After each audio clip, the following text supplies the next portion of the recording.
Next with me is Martyn Perkins, who's standing in Garff, of course, being the sitting member. It's been an interesting time for you. How do you think you've fared? I'm not doing a review as such, but is it for you? Do you think that, you've been a backbencher, haven't you? Let's face it.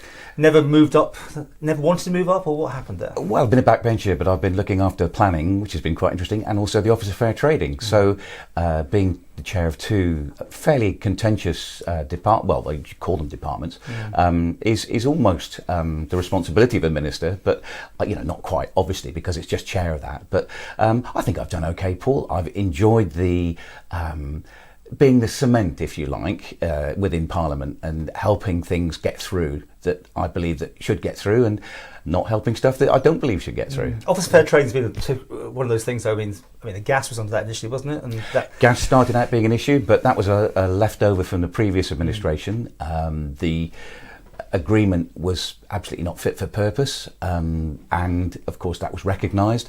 We had to let the agreement run out, but Barry Murphy very correctly made some very, very valid points, and it went to the Cabinet Office, and we still couldn't get agreement. Chris Thomas still could not get agreement with them, and Ray Harmer took over the reins, and it resulted in Tynwald legislating on the pricing. Okay. Let's not get stuck on that one. Yeah, sure. But there's so much more to it. But planning. Yep. That's you, right? Yep. I mean, it's been a bit tricky, especially a recent event. Well, it's one of those jobs that nobody really wants to do. It's a very contentious job because you get winners and you get losers. And the winners think it's the best thing since sliced bread, but the losers think it's an awful system and we need to get rid of it. You had a bumpy ride, though, didn't you, that with the elms? I mean, you were getting some really... Yeah, and there was a lot of misinformation given out on Facebook that sort of got out of control. But we've seen sense, and the owners have seen sense, but there are things that need doing to the planning system. If I get back in, I will certainly put forward several various ideas I've got on how the yellow notice should be displayed. We may need 2 yellow notices. Who are the interested parties? We need to have a good look at that. And there's a couple of other things that we need to take into account. Don't throw the baby out with the bathwater. This system has evolved over many, many years, but let's have a good look at it. Right. So you're in there to get back in. I mean, you've been quite quiet, that's all. I've been very busy, Paul. Oh, okay. I just wondered, sometimes you think I haven't heard much from you recently, but you are committed to, you want it. Oh yes, yeah. Okay. I've got a lot of unfinished business I want to have a go at. With Brexit, a lot of the things that I wanted to do, I managed to get several private members' bills through, and the office of Garff, which was Daphne Kane, myself and Alex Allinson, we're all in the same office, and we actually got 5 private members' bills through, and that must be quite a record for any administration. But I wanted to get the estate agents' bill through, which unfortunately we couldn't. Very topical at the minute. Absolutely, and vital, because the last legislation was pre-internet, and we're now getting Zoopla, or whatever it is. So you got that one in your sights to try again? If I get back in, I shall certainly grab hold of that, yes. Yeah. Where we are staying on local issues, I mean, Garff's such a big area anyway. I mean, obviously, I'm thinking about the Laxey situation, the flooding and all that sort of thing. Just take us through what you're hearing on the doorstep, what you're telling them. Well, I think people feel that the government has now got to grips with it. It's not perfect, and it's taken an awful long time. But one of the things I pushed for, well, you remember at 7:30 on the bridge in the morning, we had this interview, and I said to you at the time, we will solve this only by getting it all under one roof, one telephone number, because at that point you had the Manx Utilities dealing with it, you had DEFA dealing with it, you had the DOI dealing with it, and it needed to be brought under one area. And it's now in DOI, and they've got meteorologists, they've got people that will text you if the weather's looking really bad, and it's very important, and that is a big step forward. Lots of stuff going on still to reinforce the riverbanks. DEFA are doing things in the uplands.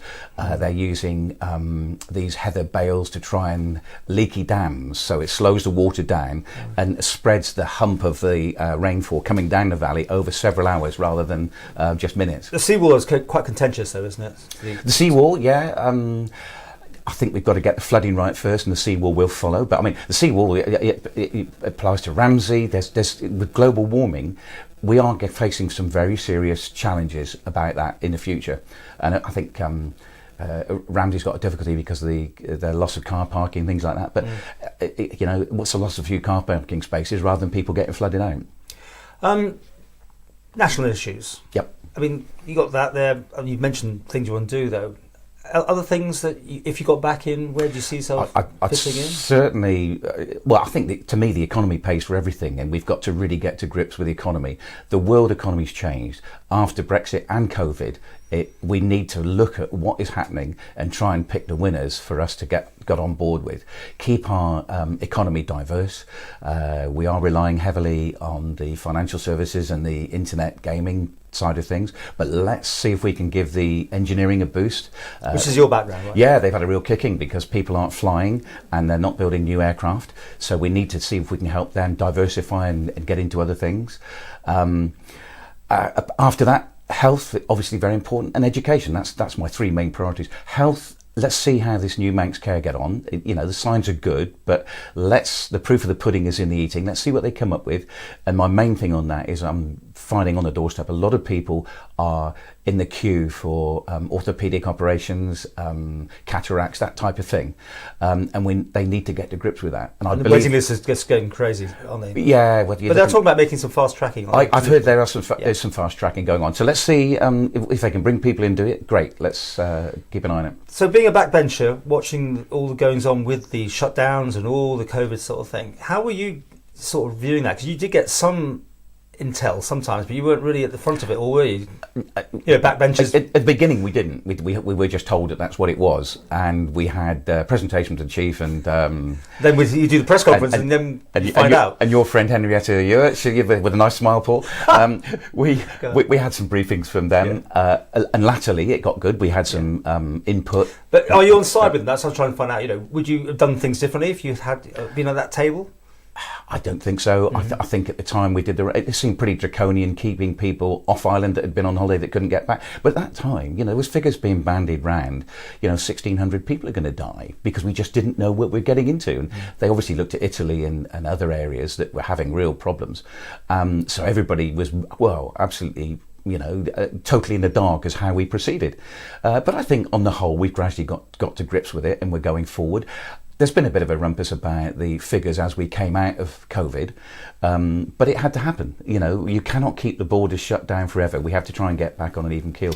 And very split though, isn't it, when you talk to people about these sort of things? Yeah, I mean, there's people that are absolutely adamant we should keep the borders shut. But you're for opening? Oh, definitely, yeah. Right. And what I would say is we really need to plug for young people to get the vaccine, because there are some pretty serious cases now with youngsters not having had it, and they look at Facebook, and a lot of the rubbish that is being publicised on that. They need. Okay, well, let's just deal with you in this interview. Next time round, you would be presumably wanting to have more responsibility. How much more responsibility would you want? I wouldn't want to be a minister, Paul. Okay. I think I'm a good right-hand man, and I feel myself as the sort of cement in things, and I work very much behind the scenes, as you probably know, and I think we are going to need a cross-department cooperation, which showed in COVID. That was the really good thing that came out of it. When the chips are down and we get rid of the red tape, we can really move fast, and all the departments can cooperate. So where would you like to be? I mean, in the department, obviously. Again, I'd still like to run planning and and DEFRA, the food and drink especially, and Which the is what you're fishing. doing now, then. Yeah, I'm quite happy with that, and I'm happy in my own skin with that. And I think I'm doing a reasonable job.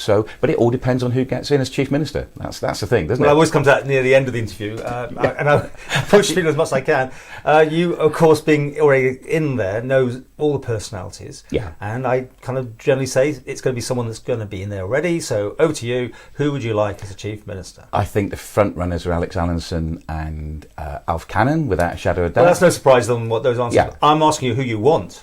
Well, you can pick anyone. Yeah, they've got to get back in first. But yeah, I do understand that. Yeah. But people will need to. I would be equally happy with either one, because they both have different aspects. Alf has done a fantastic job in Treasury. You're hedging your bets here. I would say it's one of those two, definitely. But let's see what happens when they get back in, and let's see what they intend to do, because they may have changed their views. But they've both got qualities that would both make a good chief minister. And for you, this independence, do you work closely with your Mrs. Kane, and how do you see it progressing? I mean, yeah, Daphne and I work very, very closely together. Constituency-wise, we're slightly different on the political scale. She's a bit more left of centre than me. I'm probably more right of centre. Yeah. But I think I'm in a good place. Somebody was teasing me the other day. Of course, you and Anne call it hold the balance of power. So, the backbenchers. We're not the not the only way. We're not the the poodle of the council of ministers, and we're not not part of the boot boys or the backbenchers. So we're the two that probably sit there and have a lot of power really when you look at it. So there's a humorous side to it, isn't it, as well? Yeah.